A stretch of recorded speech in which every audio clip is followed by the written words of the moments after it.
At last, I can see some real skill. I immediately clung to her arm, rubbing against her affectionately.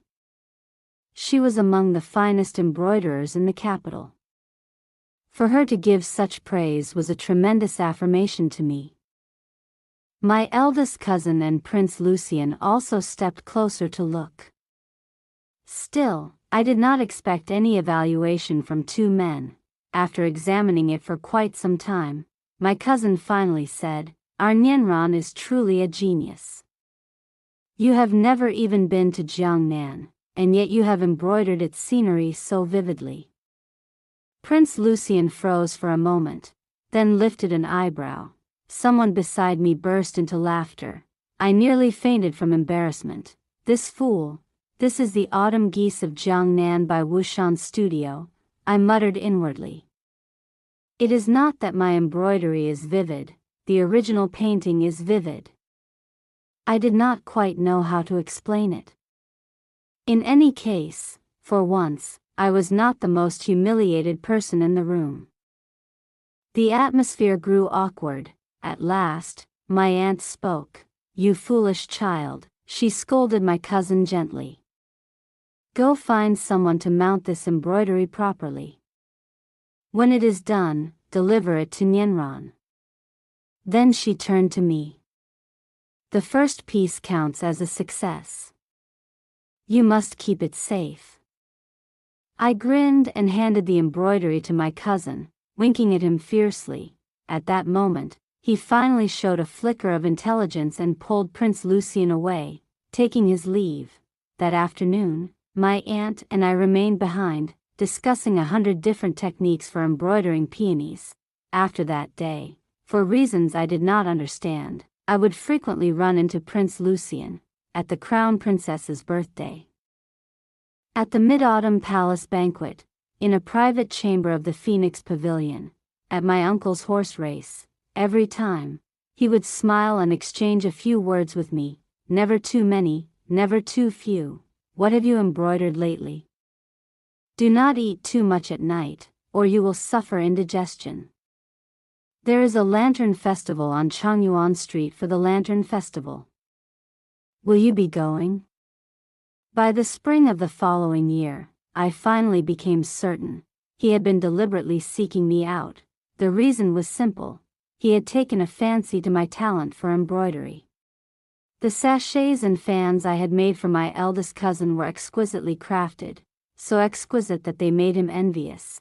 So after more than half a year of getting acquainted, he finally gathered the courage to ask whether I might embroider one or two items for him.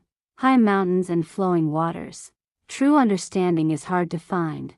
Who, if not you, would listen to my silent strings?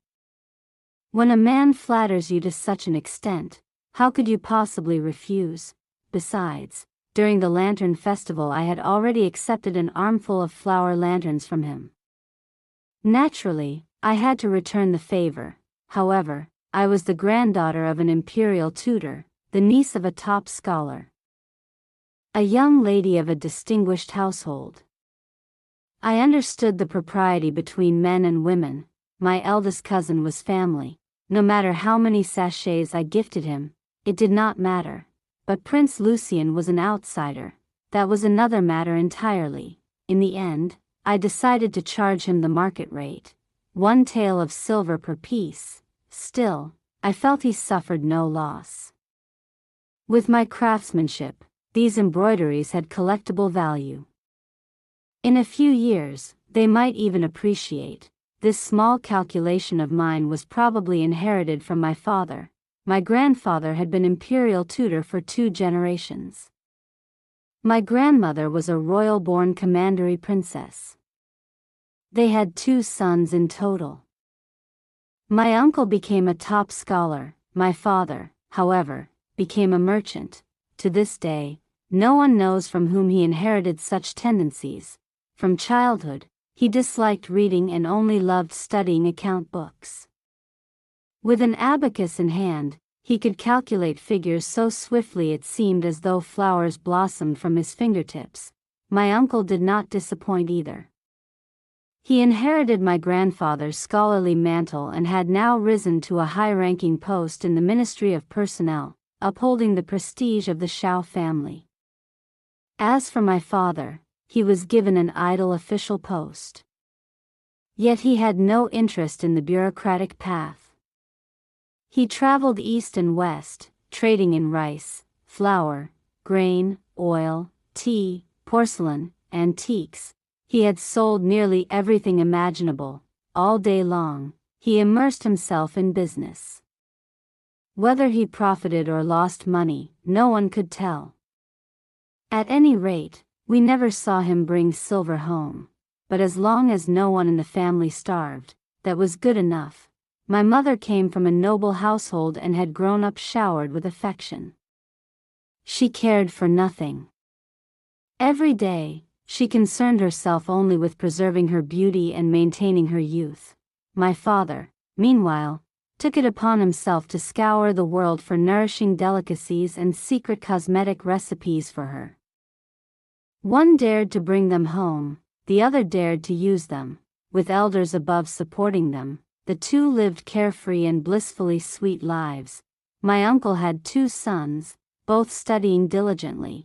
My maternal uncle had 1 son and 1 daughter. My eldest cousin trained in martial arts, while my eldest female cousin was prepared to enter the palace. Each of them carried the weight of the family's mission. As for me, I became the carefree second generation. No, on second thought, my embroidery skills were not entirely useless. Ever since earning 2 taels of silver from Prince Lucien, I began to grow inflated with pride. I secretly instructed my maid to take my handkerchiefs, sachets, and various small trinkets to sell outside. I firmly believed that the market was the only true measure of skill, and guess what? In 1 month, I earned a full 10 taels of silver. I truly swelled with arrogance, though it was not even half of my monthly allowance. Tell me, throughout the entire capital, which 14-year-old young lady could earn 10 taels in a single month? Thus, I used those 10 taels to reserve a grand table at the Ingfeng Pavilion. With great magnanimity, I invited my circle of sisters. Lady Alara, the Princess of Huan, daughter of the Grand Princess, Vivian I, daughter of Imperial Physician Bernard I, Clara Chiu, daughter of the Earl of Pingyuan. At the banquet, I was in high spirits, raising my cup repeatedly in triumph. With no elders present, everyone was relaxed and carefree, until Prince Lucien suddenly appeared at the doorway. In an instant, all the young ladies flushed red and hurried to perform their greetings. Seeing their blushing faces, I guessed it was not from wine, but from fear that our earlier laughter had been overheard. Prince Lucien had no particular business. He merely came to greet us. Upon hearing that we were here, he settled the entire bill on our behalf. Then he left. Once the private chamber door closed, I could not help but clap my hands in admiration. How loyal! My cousin has made a friend truly worth having in this lifetime. And the key point is, he is so handsome. No one responded. I turned around. Every face at the table was tinged red. Clara Chiu suddenly asked in a mysterious tone, directing her question at Lady Alara, "You frequent the palace most often. Prince Lucien is already 16. Is there any news about the selection of his princess consort?" Vivian Wen clutched her chest dramatically. Oh heavens! Just hearing the words, "princess consort of Prince Lucien," gives me goosebumps. Whichever girl earns that title, even if she died afterward, she would have no regrets in this life. I immediately chimed in, "So everyone likes Prince Lucien? I also think he is very good looking." Lady Alara looked at me with a complicated expression. After a long moment, she asked, "That orchid sachet at Prince Lucien's waist, did you embroider it?" I replied smugly, "Yes. I sold it." But then my head grew fuzzy. The first sachet I had sold to him did not feature orchids. The orchid sachets were later pieces I had instructed my maid to sell at the market. Lady Alara's expression turned knowing. She summoned my maid. "Are you still refusing to tell the truth?" My maid immediately confessed. None of my works this month had gone to the market. They had all been taken by Prince Lucien. I was stunned. So Prince Lucien admired my embroidery that much? Lady Alara continued calmly. "The news I received is that Prince Lucien has someone in his heart. But she is still young. He must wait another 2 years." Then she turned back and tapped me lightly on the head. "So it was you, you silly girl." I froze even further. Just because of my exquisite embroidery skills, this time, it was Clara Chio who knocked my forehead. "It's because you're the prettiest among us, you foolish girl." After that day at Ingfone Pavilion, I encountered Prince Lucien 2 or 3 more times. But now, whenever I saw him, my cheeks would immediately grow burning hot. I would become too embarrassed to speak. To avoid awkwardness, I could only evade him, until the 7th day of the 7th month, the Qiqiao festival, the grand holy day for us ladies of the needlework world. Early that morning, I bathed, fasted, and burned incense. I knelt devoutly before the statue of the Weaver Maiden, praying that she would bless me with quick wit and divine inspiration, that flowers might bloom from my needle, and that I might one day dominate the embroidery circles of the capital. At noon, my eldest cousin Alexander Xiao came to visit. He said that Evelyn Zhao's condition was gradually improving. She should be able to return to the capital before mid-autumn. He asked whether I would go to Changyuan Street that evening to see the Lantern Festival. Of course I would go. For cloistered young ladies like us, opportunities to wander the streets were rare. Whoever refused would be a fool. By dusk, I arrived at Changyuan Street. Truthfully, I had little interest in the lanterns. I found a seat by the window in a tea house and watched the bustling crowd below. To be honest, I was rather puzzled. Why had lantern festivals become so fashionable in the capital this year? First the 15th of the first month for the Lantern Festival, then the 2nd day of the 2nd month, then the 3rd of the 3rd month, and then the Dragon Boat Festival. In less than half a year, 4 or 5 lantern fairs had been held in succession. What exactly was the intention? The common people were already weary of them. It would be better to hold a grand embroidery exhibition of the realm, so the people might properly appreciate the grandeur and refinement of our craft. After hearing my argument, Alexander nodded solemnly, finding it most reasonable. Then someone behind us remarked, "But it's too late for mid-autumn. We can try at the Double Ninth Festival instead." I turned. Prince Lucien stood there, smiling lightly. In that instant, I suddenly understood who was behind these endless lantern festivals. He walked to my side and gazed out at the lively crowd below. A grand embroidery exhibition of the realm? He repeated with a smile. "I was only speaking casually, Your Highness," I muttered. In the end, however, the grand exhibition never materialized. On her way back to the capital, Evelyn Xiao caught a chill. The illness was severe. I was so anxious that I did not even remain home for mid-autumn. I moved directly into my uncle's residence to care for her. I was the only daughter in my branch of the family. Since childhood, I had regarded my uncle's sons and daughter, as well as my cousins from my father's side, as my closest kin. Evelyn was my only sister. We were extremely close. She was just 1 year older than I, always dignified, gentle, and composed. Yet after falling ill, I do not know why, but she became like Lady Alara and the others, her eyes shining brightly whenever she asked about Prince Lucien and me. Each time, she appeared even more delighted and excited than I was. Fortunately, she was reserved. If she had leapt about in excitement like Lady Alara, this illness would surely have grown worse. She would always say, "Your grandfather was an imperial tutor." Your maternal grandfather was a marquis. Your uncle and father are pillars of the court. He would not dare to bully you.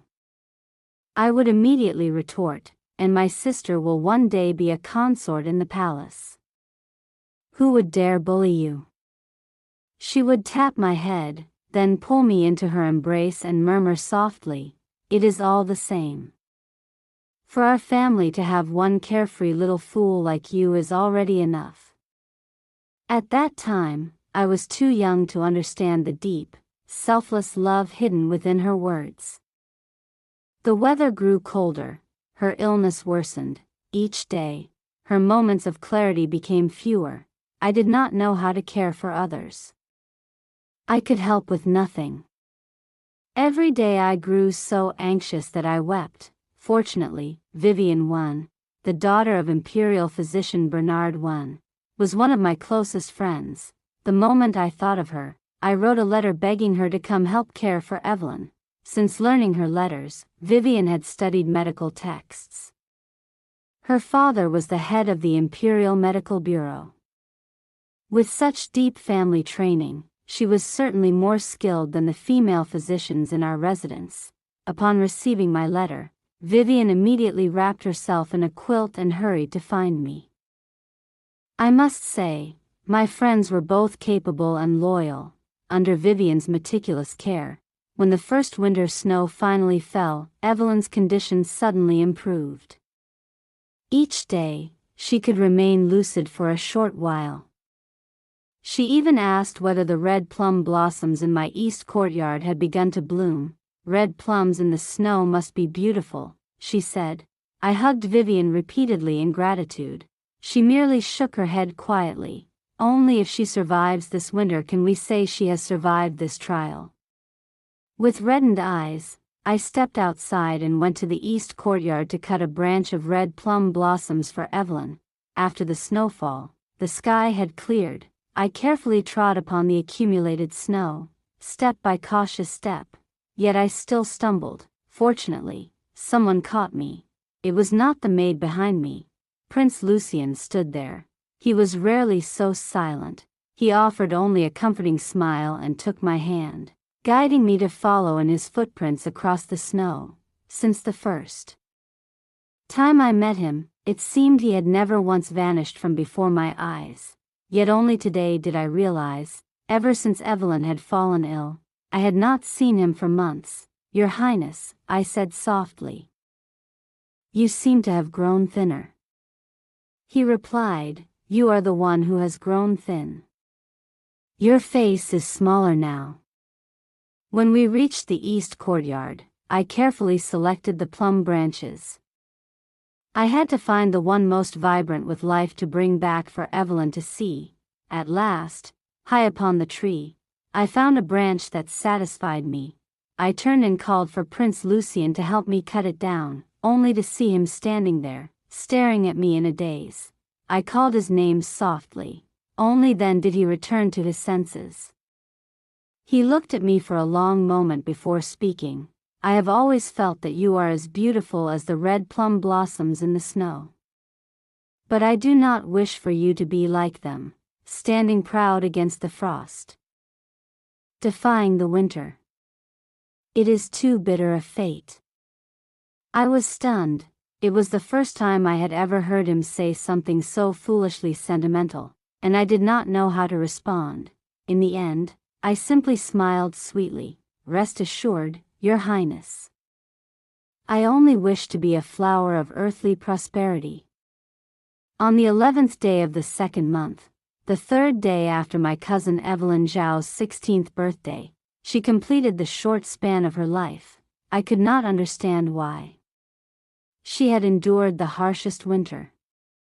And yet, in this season of spring, when all things revived and flourished, she departed instead.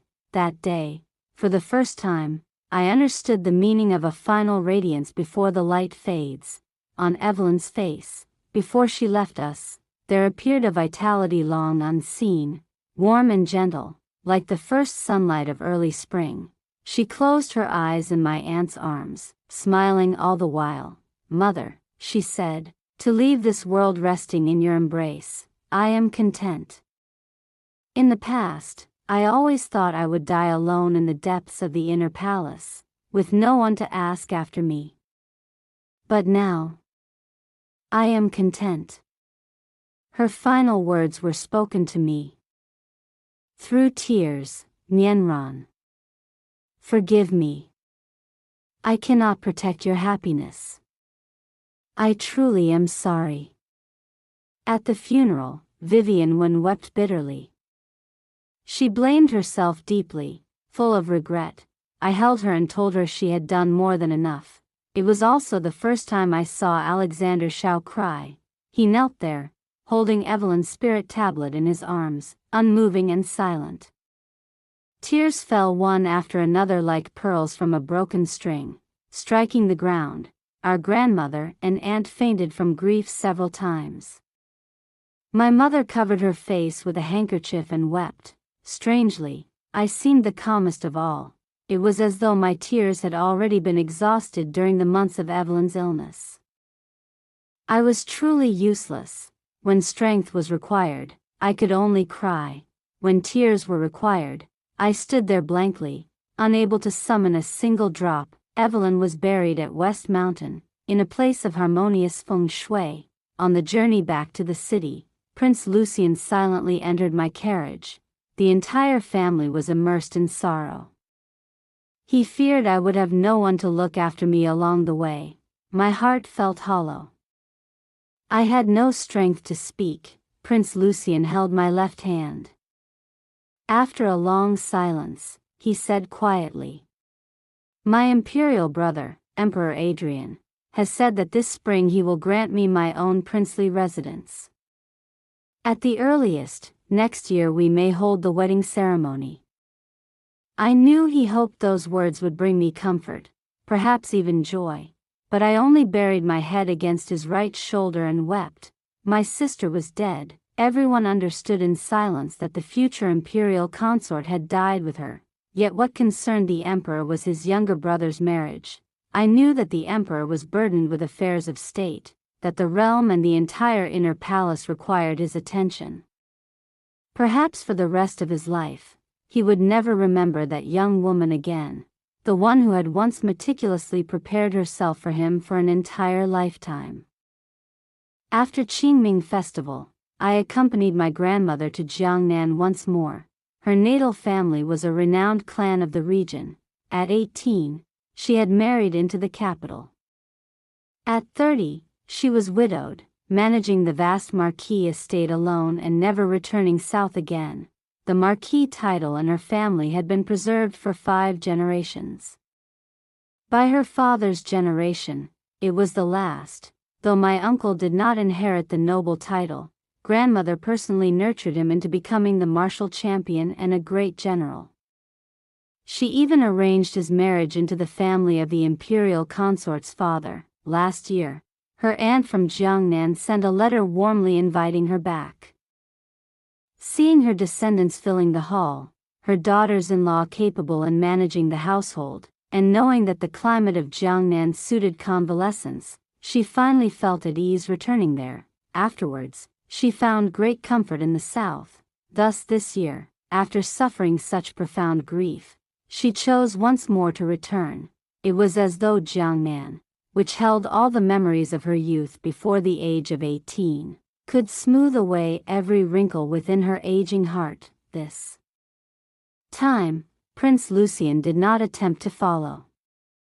He remained in the capital to construct his own Prince Lucian's residence. He said he would fill the entire estate with peonies, so that they might accompany my flower of earthly prosperity. We returned to the capital in the 12th month. While in Jiangnan, I had visited masters of embroidery, sometimes to seek instruction, sometimes to exchange techniques. It greatly promoted artistic exchange between the capital and Jiangnan. My long absence from home made Lady Alara and the others nearly mad with envy. They wrote incessantly, urging me to purchase this and that for them. I replied that they should send their own servants. They responded indignantly that no servant possessed my artistic eye or refined taste. After several rounds of flattery, when I finally returned to the capital, I brought back 2 entire carriage loads of gifts for them. As for Prince Lucian, I brought him a sword. The sword had been purchased from an old Taoist priest in a temple at Zhongshan in Jinling.